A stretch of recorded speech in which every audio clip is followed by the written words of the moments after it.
Hey everybody, out here at the hot dog cart. Got in some of my parts today that I ordered from Custom Carts, the company that actually made the cart. Also got a little bit of information from them. I asked them if they could tell me the year on it, and he said, well, how many numbers are in the serial number? I told him 5. He's kind of laughed. He said, yeah, in 1984 we went with a 17-digit serial number. So he said, it's older than 84. Um, when I got in today, here, get out here like this. New handle, well, a new handle for this. The only one that broke was this one right here, the hot water.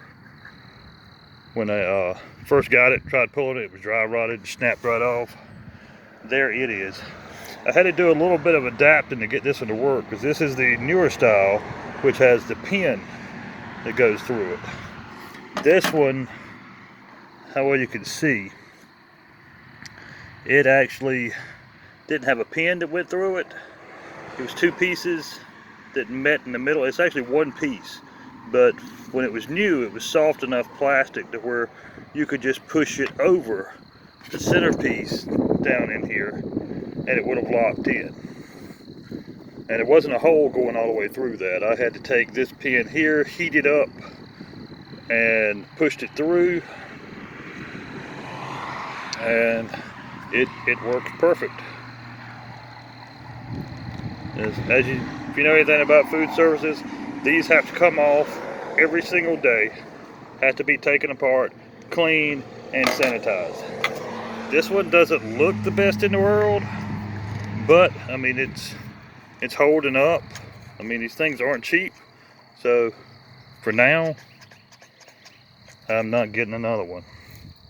Also, one other thing he sent me, I did not have the plug for this tank. And this is what they sent me. Yeah, square peg for a round hole. But, I mean, you can see here, there was something round there at some point, but they're saying this is fine. In fact, I went up to I remember what office it's called again, but they gave me my punch list that I was gonna need for getting it inspected. We took the card up there and he went over it and looked at everything on it, and he said it was actually in really good shape. And now I know it's in really good shape considering how old this freaking thing is. But I mean, it's stainless steel, so it's not like it's gonna rust. Main thing he said was, and I've already done it, siliconed all the seams. Because he said, as far as health inspectors go, he said they refer to these things as roach coaches because of the fact that after you get done with them for the day, most people just park them in their barn or out in their yard or whatever. And any gaps will collect food and will also collect cockroaches. So I have siliconed the hell out of this thing. Also, I've got to have a sneeze guard on here. You can see the rail where there was originally one. That's a long time been gone. He suggested doing it out of stainless steel. I'm gonna do it with heavy gauge plexiglass or Lexan, something about like the thickness of this right here. Probably that's what, probably 1/8, maybe 1/8 inch. That's pretty heavy duty. It doesn't bend easily, that stuff right there. And I'll put some gussets in it along in here for support on the inside, because it will be a prep area as well up top, up here. I mean, this will be like where you set your hot dogs at as you're preparing them.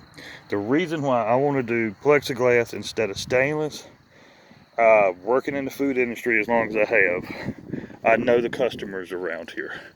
They want to see what you're scooping out of and all that. They want to see what the hot dogs look like that's in there. I know how my customers have been. They'll be like, no, I don't want that hot dog. I want the one beside it. And I mean, that's just the crap you have to deal with in food services. Silicone that up.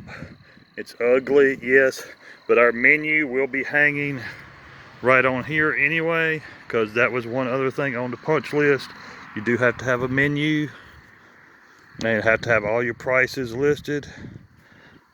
I thought that was kind of weird for the health inspector to be talking about menu and all that, but yeah. I've been having trouble with this burner. I think I'm gonna have to get, not really the burner, but I've got to put the torch in there and kind of hold it on that thermocouple in there for a good while to get it to light. The pilot light does not light at all, so I'm guessing this is clogged in here to feed to the pilot. So I'm gonna probably end up having to replace that, but for now, having to light it with a stick lighter, that's no problem. I mean, because I told the inspector that, he's like, yeah, they don't really care about that. Imagine I'm gonna have to fill that in with some silicone.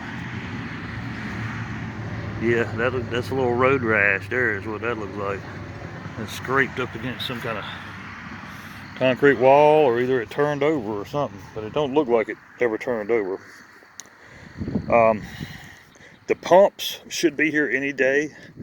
He said they were not required water pumps. He said the 3 compartment sinks here, he said they are for hand wash only. In North Carolina, you have to have a commissary. If you don't know what a commissary is, it is a brick and mortar establishment where you have to store your food, and any food that has to be prepared, you have to prepare it there. And you also have to do your dishwashing there. And you have to go to the commissary every day, or every day that you're doing business anyway. So, and they keep a record of it, and the health inspectors keep up with that. I mean, they see you out working 7 days a week, and they look and see, oh, and you ain't been to the commissary in a month, they're shutting your butt down. This is glass here. I'm going to put the health inspection grade here, and also my ServSafe certification. Of course, paper towels here. And I was very surprised. I asked them, because this is an outdated soap dispenser. They do not make the type of soap that goes in here anymore, or the type that fits in there. I asked him, was I going to have to get another one of these? He said, toss this and just get a pump soap dispenser from the grocery store. And he said, set it like right here. And he said, just regular old paper towels. Don't need any commercial paper towels. I was surprised about that. I am not going to be using this cooler for the drinks. We're going to have maybe like 2 large roll around coolers for the canned drinks. This is going to be to store my stuff that I'm not using yet. Backup hot dogs, backup chili. Also going to have my slaw and things like that in here. I will also, on the prep area up here, I'm going to have a tray with ice in it that will have slaw and like sauerkraut and things like that in it. So I've also found this back there in the Airstream the other day, and figured I'd see if it would work. It had never been hooked up before. The battery was still covered in plastic, still had the original plastic over all this. It said, before using, open back and connect battery. I was thinking it wasn't going to do anything, because every time I turned it on, there was a battery alarm going off. I left it plugged in all night last night. It's working fine now. The battery's charged, so this will run my lights, which are all LED. So that thing right there should run them for a good, I'd say probably 24 hours, because they require next to no electricity. And I think that's about it for now. I did get a big umbrella to go on it. Don't know if we're going to use that one or not. I put this sticker on here today. I found that we will be serving Brightleaf hot dogs. We are in North Carolina, and the area of North Carolina I'm in, that's the only hot dog. Not really, but it wouldn't matter where I was at. I'd be ordering them hot dogs. That's what I was raised with. That's what everybody around here loves. Carolina Packers, or otherwise known as Brightleaf. All right. If anybody's got any suggestions, if you've ever seen one like this before, with the coffee. Oh, I had the lid open a while ago, but I don't know if I showed y'all about this. Here is the actual, the water tank for the sink. That's the hot water for the sink. And for the hot water that'll come out here, right here, for if you want to make hot chocolate or whatever. The other tank here in the middle is also heated by the burner below. But that's a coffee pot. The commercial coffee that you get that comes in like the big, huge, like tea bags almost, that's what you would do in there. That thing holds, I think it's, I want to say it's like 10 gallons, something like that. I don't think it's 10 gallons. I know it's more than 5 though. I don't think I'd want to completely fill it though anyway. That'd be too much. But yeah, it's got them 2 tanks there, and this is the cold water for the hand wash sink here. This tank here, I want to say that's at least 10 to 15 gallons there. And of course it's got a tank inside built in that is right below the cooler down here, which everything drains into, your like gray water tank.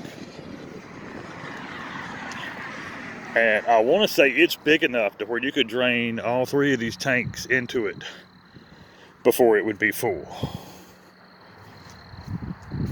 And I have figured out so far, I think I'm gonna have to do something as far as turning up this burner to where it'll burn a little hotter, because I ran it on full blast for like 2 hours the other day, and my water temperature only got up to like 150, and you can see on here 150, it says oven for 150. I don't understand that, but at 200 is brew, and I mean that's about where you want to brew your coffee at. And it is the original one. It's custom carts. That's what it says on the gauge there. So, but we're moving right along. It shouldn't be much longer, maybe another month, and you'll be able to see us out selling hot dogs. We're also planning on doing pulled pork sandwiches too, because that's easy to do off a cart like this. And this is North Carolina, and we do love some pig around here. All right, later everybody.